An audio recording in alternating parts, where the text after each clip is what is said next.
अगर मलेशिया भारत से तेजस को खरीदने के लिए ऑर्डर को प्लेस करता है तो भारत के लिए सबसे बड़ी प्रॉब्लम इजराइल को लेके क्यों होने वाली है। पुतिन की भारत विजिट के दौरान भारत और रशिया के बीच लगभग 3 से 4 डिफेंस डील को लेकर बातचीत करने का प्लान किया गया, जिसमें 33 नए फाइटर जेट को खरीदा जाने वाला है। कजाकिस्तान की तरफ से भी भारत के साथ मिलकर जॉइंटली डिफेंस इक्विपमेंट को मैन्युफैक्चर करने का ऑफर दिया गया है और वो अभी चाइना के खिलाफ भी भारत का समर्थन करने वाले हैं। जल्दी से ही डिफेंस मिनिस्ट्री की तरफ से एक और इम्पोर्ट बैन लिस्ट को पेश करने की बात सामने आई है, जिसमें लगभग 100 आइटम्स की इम्पोर्ट को बैन किया गया है। और अंत में यूनाइटेड स्टेट की तरफ से अभी F-15EX को नहीं बल्कि भारत को अपनी ईगल 2 एयरक्राफ्ट को ऑफर करने का प्लान किया गया है। ऐसे ही कुछ और खबरों के बारे में हम आज की वीडियो में बात करने वाले हैं। नमस्कार दोस्तों, मेरा नाम है अंशुमन नायक और आप सभी का बहुत बहुत स्वागत है इंडियन डिफेंस न्यूज के डिफेंस टॉक सीरीज में, जहां पर हम रोज नए नए डिफेंस अपडेट्स के बारे में बात करते हैं। तो चलिए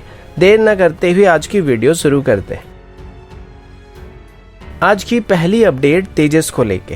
कुछ ही दिन पहले ये अपडेट सामने आया था कि मलेशिया की तरफ से अभी भारत से तेजस को खरीदने की प्लानिंग किया जा रहा है और मलेशियन टीम अभी तेजस की फाइनल इवोल्यूशन करने के लिए भारत आने वाली है और वो आने वाले 2 महीनों के अंदर ही भारत के गश्त पर आएंगे, जहां पर उनको तेजस की डिटेल डेमोन्स्ट्रेशन दिखाने के साथ साथ HAL की फैसिलिटी वगैरह दिखाए जाएंगे और यहाँ पर तेजस की फ्यूचर वेरिएंट जैसे कि तेजस का लिफ्ट वेरिएंट को भी मलेशिया को डिस्प्ले किया जाएगा। अब पहले बताया गया था कि मलेशिया यहाँ पर 36 एयरक्राफ्ट को खरीदने वाला था, जिसमें से पहले बैच में वो 12 एयरक्राफ्ट को ऑर्डर करने वाले थे और उसके बाद 24 एयरक्राफ्ट के लिए ऑर्डर को प्लेस करने वाले थे। लेकिन अभी बताया गया है कि मलेशिया अभी 36 के बाद एडिशनल 26 एयरक्राफ्ट को भी खरीद सकता है। अभी मलेशिया की वही टीम तेजस को इवैल्यूएट करने के लिए भारत आने वाली है, जो टीम मलेशियन एयर शो के दौरान तेजस को इवैल्यूएट कर रहा था। इस टीम को जो लीड करने वाले वो मलेशिया के एक सुखोई एयरक्राफ्ट के पायलट हैं और उनको भी सबसे पहले भारत की तरफ से ट्रेनिंग दी गई थी। अभी भारत मलेशिया को तेजस की MK-1A वेरिएंट को ऑफर कर रही है, जो कि लाइटवेट कैटेगरी का सबसे बेहतरीन एयरक्राफ्ट होने वाला है और इसे बस $38 मिलियन में मलेशिया को ऑफर किया जाएगा। लेकिन इसकी जो ट्रेनर वेरिएंट रहेंगे उनकी प्राइस 42 मिलियन के आसपास होने वाली है और अगर वो तेजस को ऑर्डर करने के लिए राजी हो जाते हैं तो इंडियन एयरफोर्स की तरफ से मलेशियन एयरफोर्स के पायलट को ट्रेनिंग प्रोवाइड किया जाएगा। लेकिन यहाँ पर एक दिक्कत भी है। दरअसल आप सब जानते हैं कि मलेशिया एक मुस्लिम कंट्री है और लगभग जितने भी मुस्लिम मेजोरिटी कंट्री है उनको इजराइल से पता नहीं चिढ़ है और यहाँ तक कि वो इजराइल की एग्जिस्टेंस को भी स्वीकार नहीं करते हैं। लेकिन तेजस में काफ़ी हद तक इजरायली पार्ट का इस्तेमाल किया गया है और सबसे बड़ी बात यह है कि इसमें जो रडार लगा हुआ है वो इजरायली ओरिजिन एल्टा की 2052 रडार है और किसी भी रडार को इतनी जल्दी रिप्लेस नहीं किया जा सकता है। मगर अगर मलेशिया यहाँ पर तेजस के लिए ऑर्डर को प्लेस करता है तो हमें मलेशिया के लिए एक दूसरे रडार का इंतजाम करना पड़ेगा, क्योंकि वो अपने एयरक्राफ्ट में इजरायली पार्ट को शायद ही लगाना पसंद करेंगे। अब ये बात भी बहुत ज़्यादा दिक्कत पैदा नहीं करेगा, क्योंकि अगर वो एयरक्राफ्ट के लिए ऑर्डर को प्लेस करते हैं तो उनकी डिलीवरी कम से कम 2 से 3 साल के बाद ही शुरू होने वाली है और वैसे भी 2023 से पहले उत्तम ऐसा रडार की प्रोडक्शन शुरू होने वाली। तो हो सकता है रडार को लेके इतनी सारी दिक्कत सामने नहीं आएगी, लेकिन अभी भी तेजस में जो इलेक्ट्रॉनिक वॉरफेयर सिस्टम का इस्तेमाल किया जाता है, हेलमेट माउंटेड डिस्प्ले सिस्टम का इस्तेमाल किया जाता है, लाइटनिंग टारगेटिंग पॉड का इस्तेमाल किया जाता है और सॉफ्टवेयर डिफाइंड रेडियो का इस्तेमाल किया जाता है, ये सभी के सभी इजरायली ओरिजिन से हैं और ये थोड़ा दिक्कत वहाँ पे पैदा करेंगे, क्योंकि अगर मलेशिया इनको तेजस में इस्तेमाल करना नहीं चाहेगा तो भारत को इन सिस्टम को अपने से डेवलप करना पड़ेगा या फिर फ्रांस या किसी ऐसे देश से इनको खरीदना पड़ेगा और तेजस में इंटीग्रेट करना पड़ेगा जिनका मलेशिया के साथ अच्छे संबंध हो। और वैसे भी HAL अभी पहले से ही तेजस की एक्सपोर्ट वेरिएंट को काफ़ी मॉड्यूलर में डिज़ाइन कर रही है और इसमें मैक्सिमम इंडियन सिस्टम का इस्तेमाल करने का प्लान किया गया है और इसकी सभी कस्टमर को भी अपने हिसाब से इसमें कस्टमाइजेशन का ऑप्शन दिया जा रहा है, जिसमें मलेशिया को भी अपने हिसाब से इसमें कोई भी सिस्टम को लगाने की इजाज़त दी जाएगी।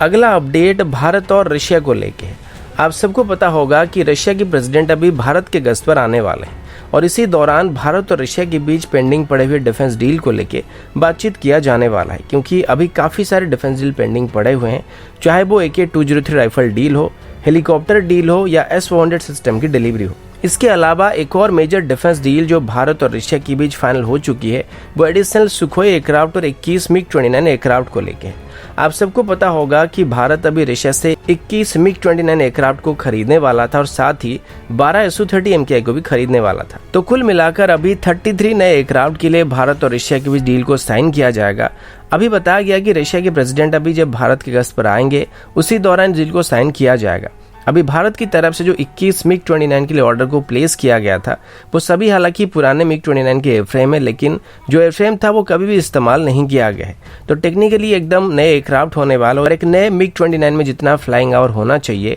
इसमें भी उतना ही फ्लाइंग आवर हमको मिलने वाला है। इन सभी को अभी MiG-29 UPG स्टैंडर्ड में अपग्रेड करके भारत को डिलीवर किया जाएगा। इसके अलावा अभी HAL की तरफ से सभी Su-30M के एयरक्राफ्ट को मैन्युफैक्चर करके इंडियन एयरफोर्स को डिलीवर करने के बाद Su-30M का जो प्रोडक्शन लाइन था वो लगभग खाली पड़ा हुआ है। तो एडिशनल ऑर्डर मिलने के बाद इसे आने वाले 1 साल तक एक्टिव रखा जा सकता है, जिसके बाद यहाँ पर हमारे फ्यूचर एयरक्राफ्ट को बनाया जा सकता है या फिर Su-30M के एयरक्राफ्ट की मेंटेनेंस और ओवरऑल फैसिलिटी यहाँ पे ओपन किया जा सकता है।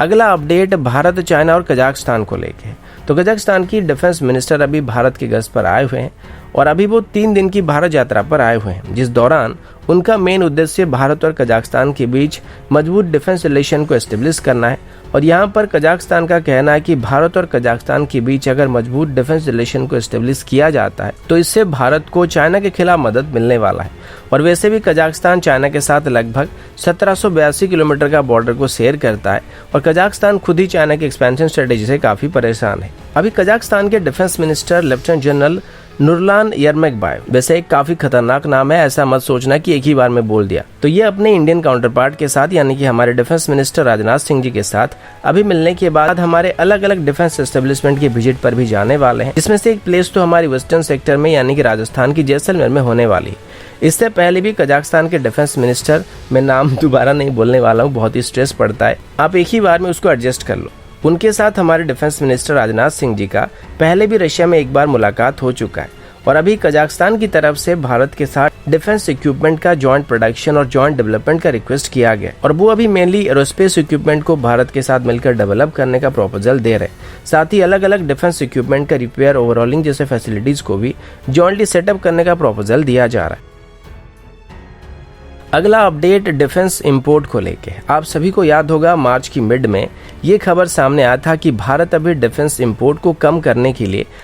और अपनी इंडिजिनस डिफेंस सिस्टम को प्रमोट करने के लिए एक और इंपोर्ट बैन लिस्ट को पेश करने वाला है। इस लिस्ट को अभी तैयार करने के लिए एक हाई लेवल की मीटिंग को तैनात किया गया था, जिसको हमारे chief of defence staff lead कर रहे थे। अभी हमारे chief of defence staff general Bipin Rawat ने मीडिया से बात करते हुए बताया कि अभी इस लिस्ट को तैयार किया गया है जिनको आगे से इंपोर्ट नहीं किया जाएगा। इस लिस्ट में भी लगभग 100 आइटम को ऐड किया गया है, जिसमें मेनली एमुनिशन को प्रेफरेंस दिया गया है और अभी लगभग 10 साल के लिए इंडियन कंपनीज को इंडियन आर्मी के लिए अलग अलग एमुनिशन को सप्लाई करने के लिए ऑर्डर दिया जाने वाला है और इनिशियली इसमें कुछ टाइम भी उनको दिया जाएगा ताकि वो भारत में ही इनकी मैन्युफैक्चरिंग सेक्टर को एस्टेब्लिश कर सके। इसके अलावा उन्होंने अभी चाइना की तरफ से साइबर सिक्योरिटी को लेकर काफी चिंता जाहिर किया है कि चाइना की तरफ से लगातार भारत की अलग अलग एस्टेब्लिशमेंट को टारगेट किया जाता है और जंग जैसे हालात में चाइना की तरफ से भारत पर साइबर अटैक किया जा सकता है, जिससे सेफ रहने के लिए हमें अभी से ही मजबूत स्टेप लेने की जरूरत है। वहीं पर दूसरी तरफ चाइना को काउंटर करने के लिए और सीमलेस ऑपरेशन के लिए इंडियन आर्मी की तरफ से लगभग 3 अलग अलग कमांड को सेटअप किया जाएगा और साथ ही एयर डिफेंस कमांड और मैरीटाइम कमांड को भी जल्दी एस्टेब्लिश करने का निर्णय लिया गया है। अगला अपडेट MMR से डील को लेके। आप सभी को पता होगा कि इस टेंडर में यूनाइटेड स्टेट की तरफ से भारत को अभी 3 एयरक्राफ्ट को ऑफर किया गया है, जिसमें से एक तो F-21 है, एक F-18 सुपर हॉर्नेट और एक F-15 EX है और इन तीनों को इंडियन एयरफोर्स के टेंडर में सिलेक्ट कराने के लिए यूनाइटेड स्टेट की तरफ से पूरा जोर लगाया जा रहा है। अब इसमें से F-15 EX को सबसे एंड में इंडियन एयरफोर्स को ऑफर किया गया था, लेकिन ये बाकी 2 एयरक्राफ्ट के मुकाबले काफी पावरफुल एयरक्राफ्ट है। हालांकि इसे मल्टीरोल एयरक्राफ्ट के तौर पर यहाँ पे ऑफर किया गया, लेकिन मल्टीरोल के अलावा अगर हम इसको एयर सुपीरियरिटी फाइटर कहेंगे तो ज्यादा बेहतर रहेगा और इसे यूनाइटेड स्टेट एयरफोर्स की तरफ से भी सेम रोल के लिए लगभग डिजाइन किया गया, जिस वजह से ये यूनाइटेड स्टेट एयरफोर्स का अकेला ऐसा एयरक्राफ्ट होने वाला है जो कि एक ही बार में लगभग 22 एयर टू एयर मिसाइल को कैरी कर सकता है। और अभी इस तरीके की लगभग 144 एयरक्राफ्ट को यूएस एयरफोर्स में शामिल करने का फैसला लिया गया। अभी पहली F-15 EX को तो यूनाइटेड स्टेट एयरफोर्स को डिलीवर किया गया है और बाकी एक एयरक्राफ्ट को इसी साल के एंड तक यूएस एयरफोर्स को टेस्टिंग के लिए डिलीवर कर दिया जाएगा। लेकिन इसी के साथ ही एक और ट्विस्ट भी सामने आई है। दरअसल अभी इसके नाम को थोड़ा बदल दिया गया है, यानी कि F-15 EX का जो नाम है उसको बदल कर ईगल 2 रख दिया गया। इसे अभी भारत और इजराइल को भी एक्सपोर्ट करने का प्लान किया जा रहा है, लेकिन इजराइल अभी F-15 के बदले F-35 में ज़्यादा इंटरेस्ट दिखा रही है। लेकिन अगर भारत की बात करें तो भारत की MMRC टेंडर कब किस दिशा में जाने वाला है, इसका अभी तक कोई क्लियर आइडिया नहीं मिल रहा है और सब कुछ अनसर्टेनिटी के बीच चल रहा है। तो अगर यहाँ पे भारत MMRC टेंडर में आगे बढ़ता है तो भारत को ऑफिशियली यूएस की तरफ से F-15EX के बदले ईगल 2 को ऑफर किया जाएगा। वैसे देखा जाए तो F-15EX और ईगल 2 में कोई अंतर नहीं रहेगा और यूनाइटेड स्टेट की सेम स्ट्रेटेजी है जिस तरीके से उन्होंने F-16 को F-21 बनाकर भारत के MMRC टेंडर में पुश किया था, और ठीक वैसे उन्होंने अभी F-15EX को ईगल 2 बनाकर भारत को ऑफर करने वाले हैं। अगला अपडेट भारत और पाकिस्तान को लेके है। एक दिन पहले हमारे एक वीडियो में कमेंट आया था जिसमें ये बताया गया था कि हम हमेशा से ही भारत और पाकिस्तान को लेके नफरत वाली बात करते हैं जिससे हेट फैलता है। तो उनका सजेशन ये था कि मैं कोई ऐसी खबर के बारे में बात करूं जिससे दोनों देशों के बीच दोस्ती की बात हो, ताकि वो थोड़ा आराम से रह सके। तो आपकी बात को सुनते हुए आज हम ऐसे ही कुछ खबरों के बारे में बात करने वाले हैं।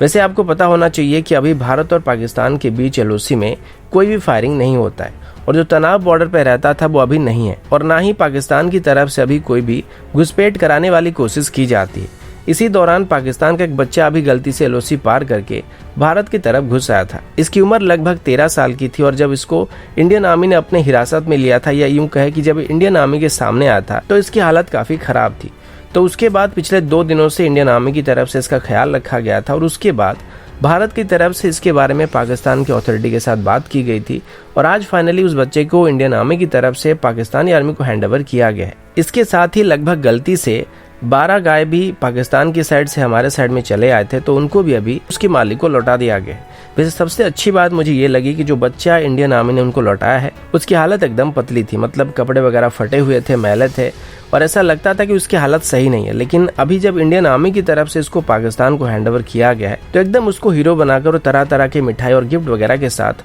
उसको पाकिस्तान को विदा किया गया है।